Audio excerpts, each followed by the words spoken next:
in Singapore with presence in US, Europe, Asia Pacific, Middle East, etc. With 200 plus customers. Everything which we accrued in the last 4 years.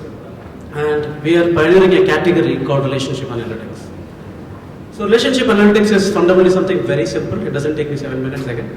So it is this. It is a piece of software, extremely scalable, super fast, which can sit inside a network and leverage the communication that the employees do with each other and with their external ecosystem and build up the social graph of an enterprise. So let me repeat again. So for a large organization, we plug into their communication infrastructure without reading the communication of employees. We just look at the pattern of communication and help the organization understand a lot of things about their organization, about their business, about their people. So let me go one step further. Where is it used? Sales analytics. So everyone says sales is all about relationships. So how do you quantify relationships? How do you understand how relationships are changing over time? The communication patterns that your business or market-facing team has with your customers is an indicator of that. So we are able to tell our customers on how the relationships are growing, how the relationships are coming down, and who are the top relationship owners. The second use case is risk analytics, which is predominantly focused on internal fraud. So it's very interesting that fraud is done by people, not by machines. It's very interesting to me. You know why? Because typically most of the fraud detection engines today focus on machine logs and patterns which are not generated by humans. They're forgetting the human component. That's where we come in. Because the belief is this. If I have a fight with my wife this morning and come to office, there's a change in my communication pattern because it's subconscious. There is nothing that can capture that today. We can capture that using the communication patterns. The third area, which is our new focus area, which is helping us a lot in markets across the world, is something called people analytics. Because for a moment, we are all forgetting people out of business. Analytics again is focused on machine data, logs, things like that. We thought, let us analyze patterns of people. If I'm able to analyze patterns of people, I'm even able to predict attrition. Because if I'm not happy with my job, my communication patterns changes even without me knowing.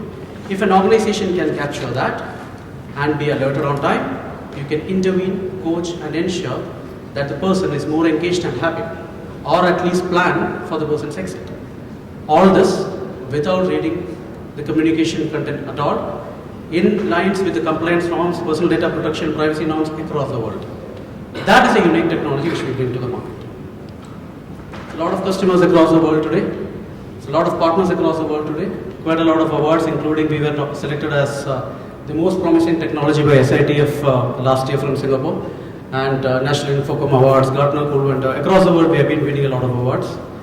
And the analysts and thought leaders and futurists of the world have also been talking a lot about us, to IDC even going to the extent of saying that these guys are a huge threat to the existing analytics thinking of the world. The idea with which we started and what we are doing today is completely different. Because an idea evolves. As humans evolve, ideas evolve. But the point is about execution. So execution was the key for us. And to execute, we had to get people. So we went out and looked at people who are nerds, who live and breathe technology. That's what typically people told us to do, but we didn't do that. We went out and hired people who did not breathe technology, who breathe fresh air, who are in Singapore, who love their family, who love the world, who love beer, who love food and technology. Very well balanced, thinking people, who can stand on their feet, who are confident. So that's our people.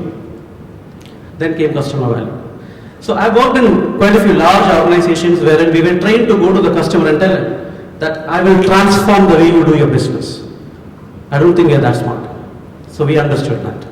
So what we thought was that we will demonstrate quick value to you and we will demonstrate long-term value as well, with very clear return on investments. We even go with the promise that you take my software, if I'm not able to deliver the value which I promise, don't pay me. That was something new.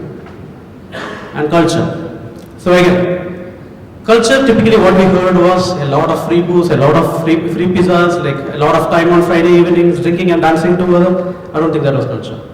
So what we did was a culture of self-respect and a belief that nothing comes for free, you have to earn it. And the culture of mutual respect.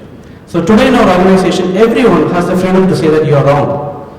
And people take it right. So that really helps us. That helps us evolve over time. And the last one, transparency. I love this part. Our CEO space slip. It is not public. I don't know what my CEO earns. That is not transparency. So transparency for us was this, that there is a possibility that I'm stupid today. Every day let us think about that. Let's walk into office and think that there's a possibility that I'm stupid.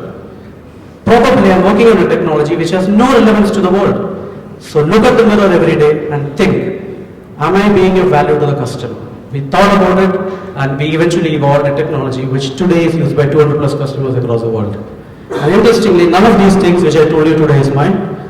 I was told about all these things before, but there are things which you have to learn even though you know it. And Steve Jobs also said the same thing.